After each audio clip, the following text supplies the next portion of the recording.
Once and for all, what is the best way to train for strength after age 50 and keep doing it for life?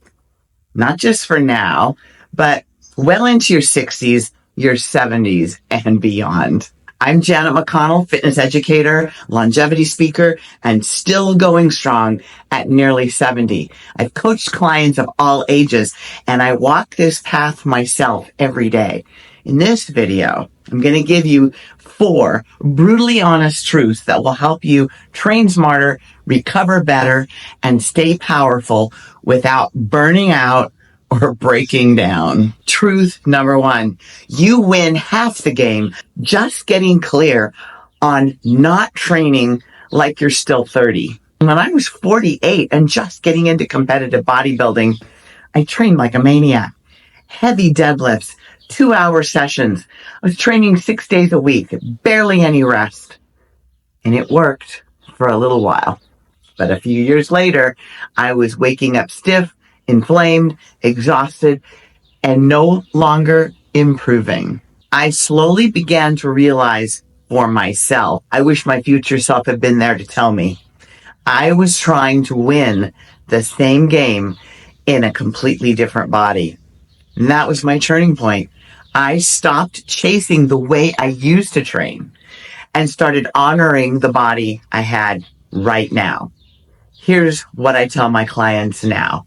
Intensity and consistency over volume. You don't need 5 brutal workouts a week, just 2 or 3 strong, focused ones. Prioritize form and consistency over ego. And guys, I'm looking at you. I've gotten some comments that say, oh, you're being too easy. It's go heavy or go home.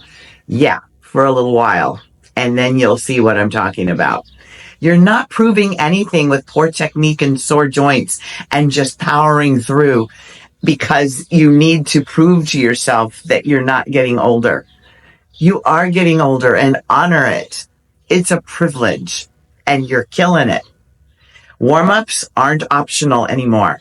Mobility, core activation, and joint prep. So get your joints ready. Bring your body together in a way that says, hey guys, here's what we're doing today. Let's do a light set. We are all lined out. We're all ready. Now we're going to go for it. Because this is a conversation you're having with your body, not trying to whack yourself into shape, but to bring your body along for the experience. Mind-body connection. You're not weaker. You're wiser. Train accordingly. Truth number 2, recovery is everything. That's the biggest difference between then and now.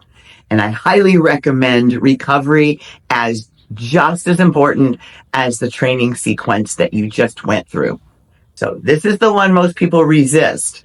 That's why I didn't say it first. I'm kind of easing into this. They resist it until they burn out or even worse, get injured and then have downtime. For example, Thomas came to train with me right around age 60. He was strong. He had been working out and trying his hardest on his own. He was fairly consistent and he was definitely motivated. But he kept hitting a wall. He wasn't making any progress. He started to feel discouraged because he was just spinning his wheels. We looked at everything. The issue was certainly not his training because I was there witnessing every move. His diet, I would say, was 80-20, most of the time whole foods. So that wasn't the culprit. I suspected that he was shortchanging his recovery. It's kind of a tendency that some people have. Type A personalities just go until they die, literally. He slept erratically. I think it was job stress, some family stuff going on. He would skip his rest days. Instead of resting, he would sneak into the gym behind my back. And he would do extra stuff like he wasn't already doing enough. Just kept thinking, if I try harder, if I push harder, wow. He felt guilty for not doing more. We reworked his approach. We prioritized sleep. built-in mobility walks, and gave him real rest days. And guess what? When he finally trusted me that it was okay to sit still a little bit more, he not only bounced back to life, he trained to hike the John Muir Trail 2 years later. That's an amazing feat. Recovery isn't what happens after training. It's what makes training effective. Sleep is your secret weapon. 7 to 9 hours gives your body time to rebuild, to take care of the damage that you've done, and to build new cells. You need rest between heavy sessions, especially for compound lifts like squats and deadlifts, because it's not only your muscles that need the recovery, but your neurology gets shocked in that process, and it needs time to deload all of that feedback. Active recovery clears inflammation. Long walks, stretching, gentle yoga. Keep your body moving and your joints happy. Don't skip hydration and downtime. That is your recovery fuel. You can still train hard, but you need to recover harder. Truth number 3, keep your eye on that protein consumption. Many times when people, especially when in the beginning, are not probably eating enough protein, there is a ramping up process to go from eating 90 to 100 grams of protein a day to go up to eating 150 to 180 grams a day, or whatever the person's body weight is. It's an adjustment because it takes planning. You have to do preparation, and there's a lot of chewing. I had a client, a vibrant, active woman in her late 60s, who couldn't understand why she was sore and exhausted and irritable days after her workouts. And when I asked her about her meals, she proudly told me that she was eating light. A little smoothie for breakfast, a salad for lunch, something light at night, and we added it up. She was getting only 45 grams of protein a day. That's barely enough for a small child. It certainly wasn't enough protein, even enough to maintain the muscle on her body, let alone build. And it also helps with the recovery because your body isn't scrambling to find its nutrition. It's just getting a nice, steady flow without any stress. Once we adjusted her nutrition, her soreness went down, her strength went up, and she started recovering like a pro. Here's what you need to know. Aim for 1.5 to 2 grams of protein per kilogram of body weight per day. Use your calculator on your phone. You can figure that out. Spread it across the day. Your body can only use so much at a time. So you want to have maybe 30 grams at each meal and then supplement with your snacks, whether it's a smoothie, a bar, or some kind of food that has protein in it. I use a protein post-workout shake.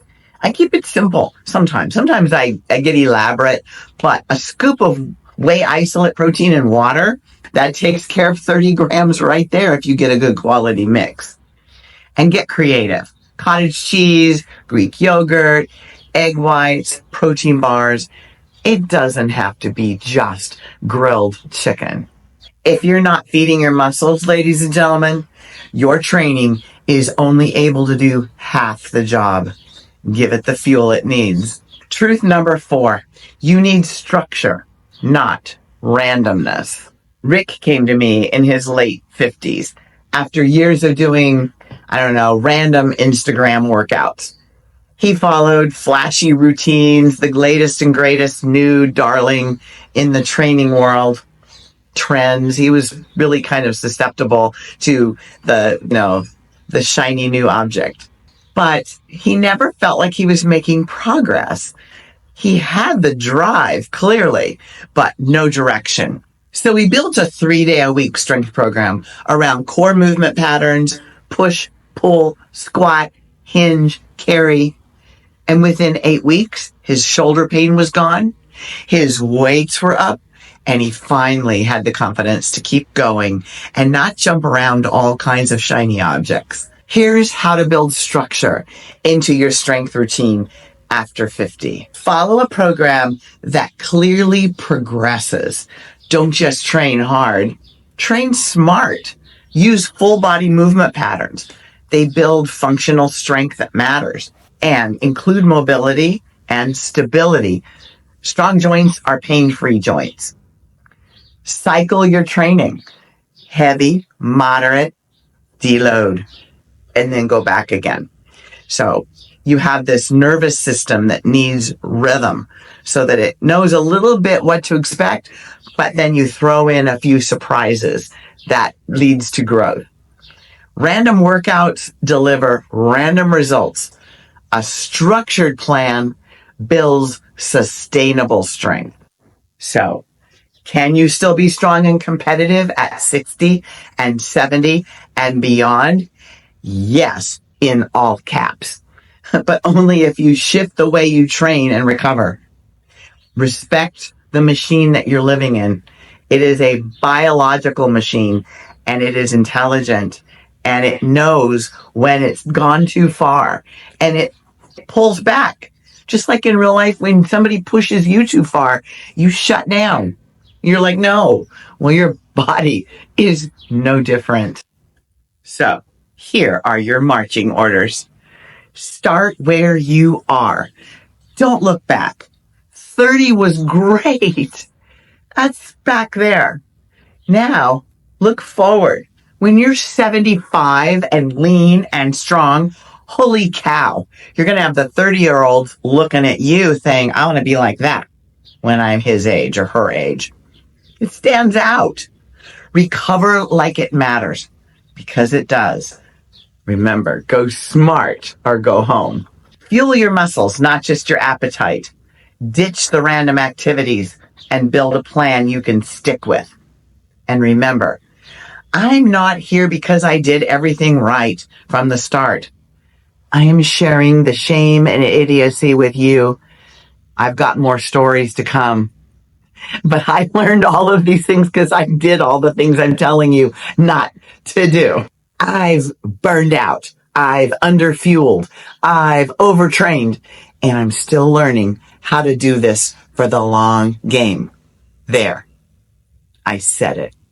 And if you're interested in keeping your brain as strong as your body, stay tuned, because my next video is all about the essential foods and supplements that support brain health as we age. You won't want to miss it.